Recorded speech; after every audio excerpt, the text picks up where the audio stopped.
Friends, welcome to Kalai kitchen. இப்போ நம்ம இந்த வீடியோவில் என்ன பார்க்க போகிறோன்னா, கருப்பட்டி கருப்புளுந்து களி எப்படி செய்யுதுன்னு பார்க்கலாம். வாங்க வீடியோக்குள்ளே போகலாம்.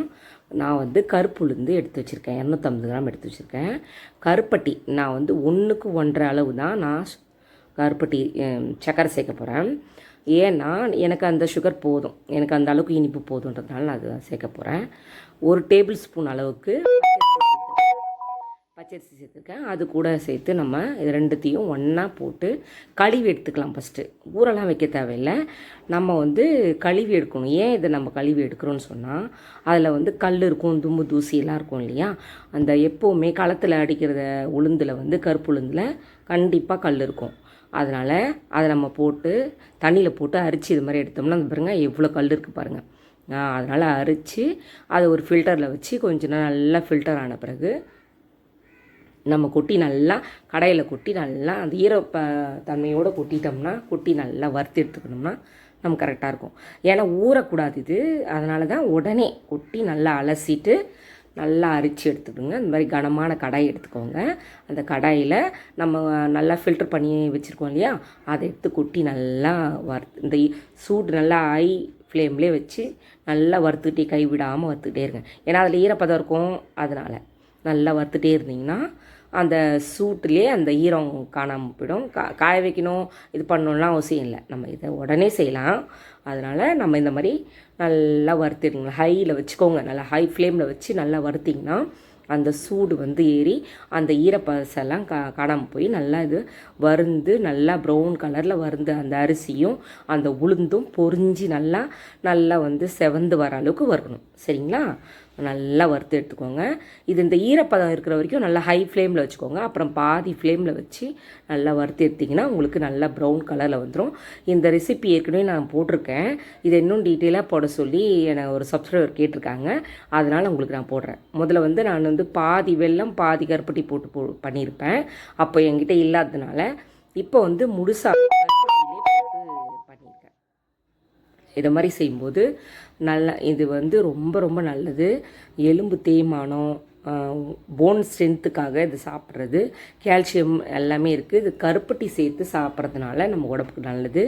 நமக்கு வந்து குளிர்ச்சி, கருப்பட்டி ரொம்ப நல்லது. அதனால் 1 கப்பு நான் வந்து தண்ணி சேர்த்துக்கிறேன். தண்ணி சேர்த்து நான் 1க்கு 1.5 ரேஷியோவில் நான் வந்து கருப்பட்டி தட்டி சேர்த்துக்கிறேன்.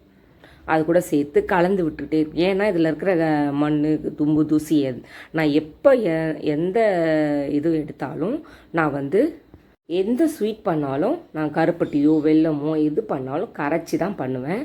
ஏன்னா அதில் தும்பு தூசி மண்ணெல்லாம் இருக்கும், அதெல்லாம் நம்ம கரைச்சி ஃபில்டர் பண்ணி தான் நான் செய்வேன். அதே மாதிரி தான் இதுலேயும் பண்ணியிருக்கேன். வந்து நல்லா கரைச்சிக்கோங்க. இப்போ வந்து நான் 1க்கு 3 கப்பு தண்ணி சேர்க்கணும். நான் 1 கப்பு தான் சேர்த்துருக்கேன். நம்ம 2 கப்பு இதிலே சேர்த்துக்கலாம். இது பாகுபதம்லாம் வரணுன்ற அவசியம் இல்லை, நம்ம வந்து களி தான் பண்ண போகிறோம். அதனால் பாகுபதம்லாம் தேவையில்லை. 3 கப்பு தண்ணி சேர்த்துக்கலாம். ஏன்னா அது வெந்து வரணும், அதுக்கு எல்லாத்துக்கும் வெந்து வரணுன்றதுக்காக நான் 3 கப்பு தண்ணி இப்போவே சேர்த்துக்கிறேன். நல்லா கரைஞ்சி வரட்டும்.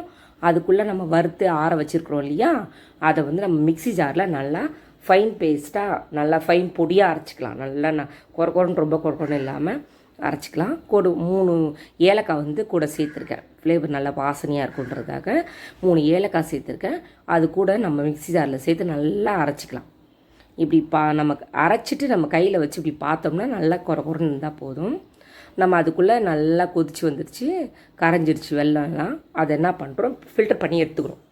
ஃபில்டர் பண்ணி எடுத்துகிட்டு அந்த கடாயை கழுவிட்டு அதிலே நான் எடுத்து திரும்பவும் சேர்த்துக்கிறேன்.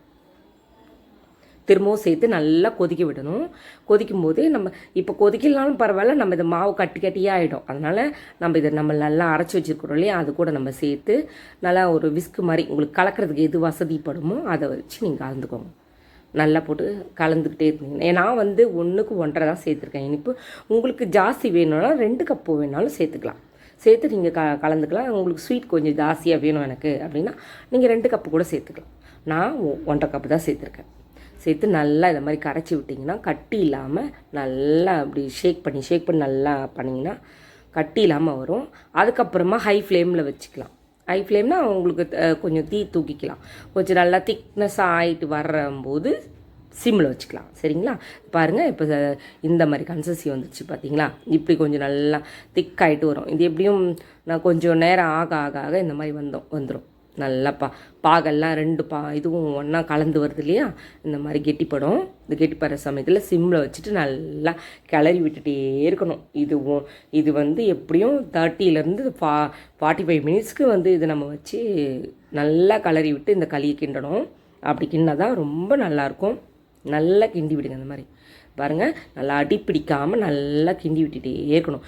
நான்ஸ்டிக் இருந்தாலும் பண்ணலாம், இல்லை மாதிரி அயன் கடாய் இருந்தாலும் பண்ணலாம். உங்களுக்கு எப்படி வசதியோ அதை வச்சு பண்ணலாம்.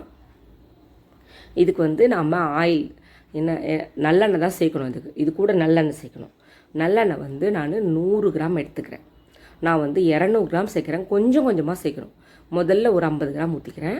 அதை நம்ம நல்லா கிண்டி விட்டுட்டே இருந்துட்ட பிறகு அது நல்லா அந்த ஆயில் வந்து அப்சர்வ் ஆகி குடிச்சிட்ட பிறகு அதுக்கப்புறமா திரும்பவும் இன்னொரு 50 கிராம் ஊற்றி நம்ம கிண்டி எடுத்துக்கலாம். இந்த மாதிரி தான் நல்லா கிண்டி எடுத்துக்கிட்டே இருந்தோம்னா அது உள்ள நம்ம எவ்வளோ சேர்க்குறோமோ அவ்வளோ எடுத்துக்கும். அதுக்கப்புறம் நல்லா அது பிரிஞ்சு அந்த எண்ணெய் வெளியே வர அளவுக்கு நம்ம கிண்டிகிட்டே இருந்தோம்னா அதுதான் பதம். அவ்வளோதான், முடிஞ்சுது. இந்த மாதிரி கூட ஒரு பிஞ்சு உப்பு சேர்க்குறேன். ஏன்னா அந்த நம்ம டேஸ்ட்டு வந்து நம்ம எப்போவுமே ஸ்வீட் செய்யும்போது ஒரு பீச்சு உப்பு சேர்த்துக்கிட்டோம்னா அந்த டேஸ்ட்டு எடுத்து கொடுக்கும் நல்லா. அதுக்காக நம்ம சேர்க்குறோம்.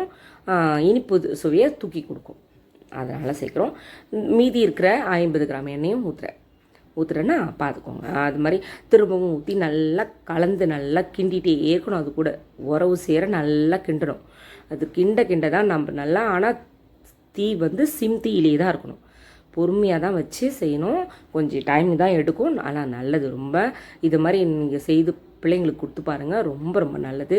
கால்சியம் குறைபாடு வந்து ரொம்ப நேரம் உட்காந்து வேலை செய்கிறவங்களுக்கு முதுகு வலிக்கும்ன்றாங்க இல்லையா? அதுக்கெல்லாம் ரொம்ப ரொம்ப நல்லாயிருக்கும், ரொம்ப ரொம்ப நல்லது. இது சின்னவங்கலேருந்து பெரியவங்க வரைக்கும் எல்லாருமே சாப்பிட்லாம். அதனால் திரும்பவும் ஒரு 50 கிராம் எண்ணெயை நல்லா அப்சர்வ் ஆன பிறகு திரும்பவும் ஒரு 50 கிராம் எண்ணெயை விட்டு நல்லா கிண்டி எடுத்துக்கிறேன். நான் நல்லா நமக்கு நல்லா அந்த சிம்மில் வச்சு நல்லா அது நல்லா குக் ஆகிட்டு வர வர வர அது நல்லா அப்சர்வ் ஆகிடும். எண்ணெய் திரும்பவும் அப்சர்வ் ஆகி அந்த எண்ணெயை வந்து வெளியே துப்பும். அந்த எண்ணெய் பிரிஞ்சு வெளியே வரும்போது நம்ம இறக்கிடலாம். பாருங்கள், இப்போ எல்லாம் நம்ம ஊற்றின எண்ணெய் கொஞ்ச நாச்சும் இருக்குங்களா, எல்லாம் அப்சர்வ் ஆகிடுச்சு. ஃபுல்லாக எல்லா எண்ணெயும் குடிச்சிரும் அது.